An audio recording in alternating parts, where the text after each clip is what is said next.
Salut à tous et bienvenue sous la serre à plant de la vie qui chante.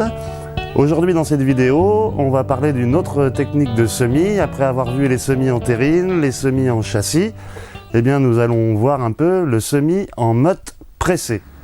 Les mottes pressées que j'utilise moi essentiellement pour les légumes feuilles, aussi quelques légumes racines, comme les betteraves par exemple. Donc moi j'y sème les épinards, j'y sème toutes les salades, j'y sème les choux. Aujourd'hui on va semer des choux raves, et donc comme je disais j'y sème aussi la betterave, entre autres.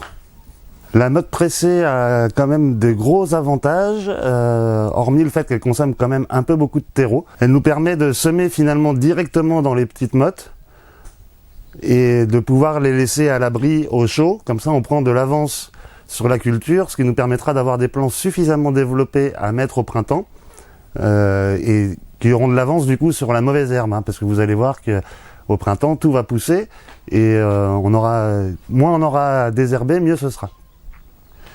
Et c'est une technique donc très utilisée par les maraîchers, justement pour ça. Hein, ça permet de ne pas attendre la levée des graines, parce que par exemple la betterave on pourrait très bien la faire en semis direct. Comme le chou rave d'ailleurs aussi, hein. Mais voilà, ça nous permet d'avoir tout de suite nos rangs et de pouvoir les entretenir tout de suite, de ne pas avoir la concurrence d'adventices. Pour faire les semis en motte pressée, eh bien, il faut d'abord faire les mottes pressées. Pour ça, bon, alors moi j'utilise un gros presse-motte, hein, qui me permet de faire 20 mottes d'un coup. Mais ça c'est parce que je fais des plants vraiment en grosse quantité. Sinon il existe un modèle plus petit qui fait 5 mottes à la fois, et donc c'est vraiment l'emporte-pièce. On va piocher dans notre terreau. Alors le mélange de terreau, il faut l'humidifier ce terreau. Moi la dose que j'utilise, déjà il vous faut un terreau spécial semis dans lequel on va pas rajouter de sable parce que sinon la motte va avoir du mal à se tenir. Et après, j'utilise un arrosoir, donc environ 10 litres d'eau, pour un sac de terreau.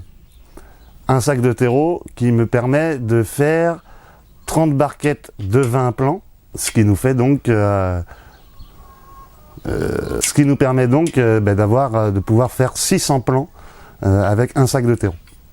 Alors bon, c'est parti, je vous montre. L'important du terreau, c'est qu'il soit vraiment bien imbibé. Quand vous prenez une poignée comme ça, il doit y avoir juste un petit peu d'eau qui sort. Voilà, s'il est trop mouillé, après ça va faire ventouse et ça va mal fonctionner. Donc, on va enfoncer notre emporte-pièce, notre presse-motte, qu'on va après déposer dans nos barquettes.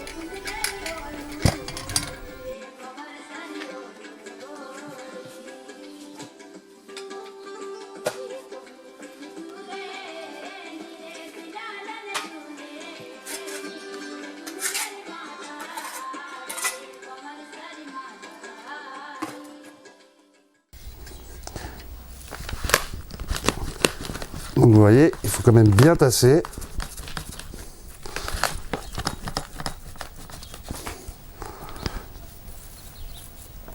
On lisse pour que ce soit bien à plat. Puis on dépose dans notre barquette.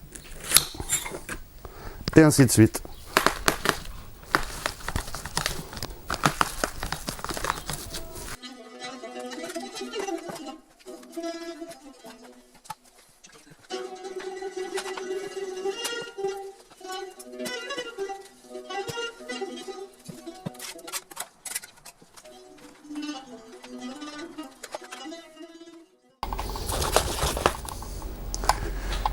Et voici le travail. Alors on va donc attaquer notre semis de chou rave.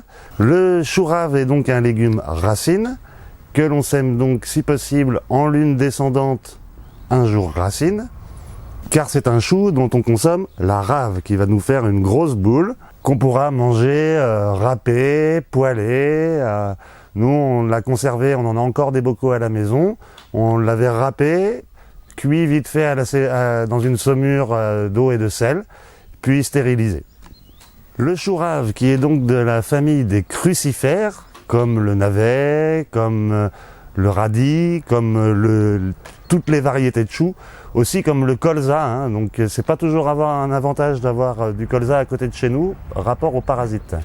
Parce que le chou, étant pour le coup un légume bien de chez nous, hein, originaire de l'Europe, il n'y a pas beaucoup de légumes, mais il y a essentiellement le chou.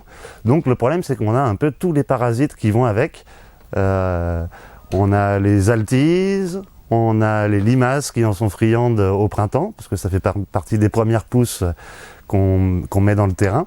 Tous les problèmes de chenilles, hein, la pyrite du chou, chenille défoliatrice, qui va venir grignoter les feuilles et empêcher la plante de se développer correctement. Un autre avantage du chou rave, c'est que c'est une culture plutôt rapide, c'est-à-dire que on peut les récolter environ 3 mois après le semis en général. Encore une fois, pas d'affolement. Moi je sème dès aujourd'hui, au mois de février, mes choux raves. Vous avez le temps, vous avez jusqu'au mois de mai pour les semer. Vous pouvez aussi d'ailleurs, hein, les semer en châssis et les repiquer après en racines nues.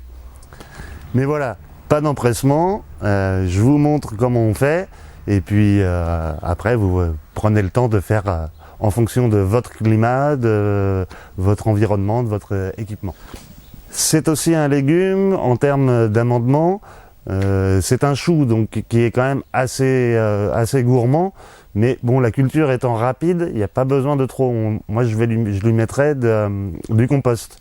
Et peut-être un peu de fumier aussi, parce que ça aime bien l'azote, sachant que quand même, nous on cherche à développer la racine, l'azote étant surtout pour le feuillage, donc un compost me semble faire l'affaire. Alors c'est parti, on sème nos choux raves, toujours les mêmes principes, hein. On enterre la graine 1,5 fois à 2 fois sa hauteur, donc pour les choux raves, pour tous les choux d'ailleurs, qui est une petite graine, on n'enterre vraiment pas profond. Là vous voyez les mottes, il y a un petit outil au bout qui nous laisse déjà un trou, il est suffisant.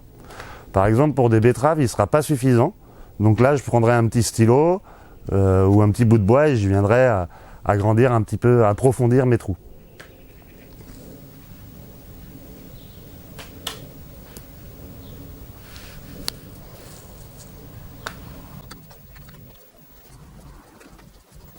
Et voilà, ensuite il ne reste donc plus qu'à recouvrir.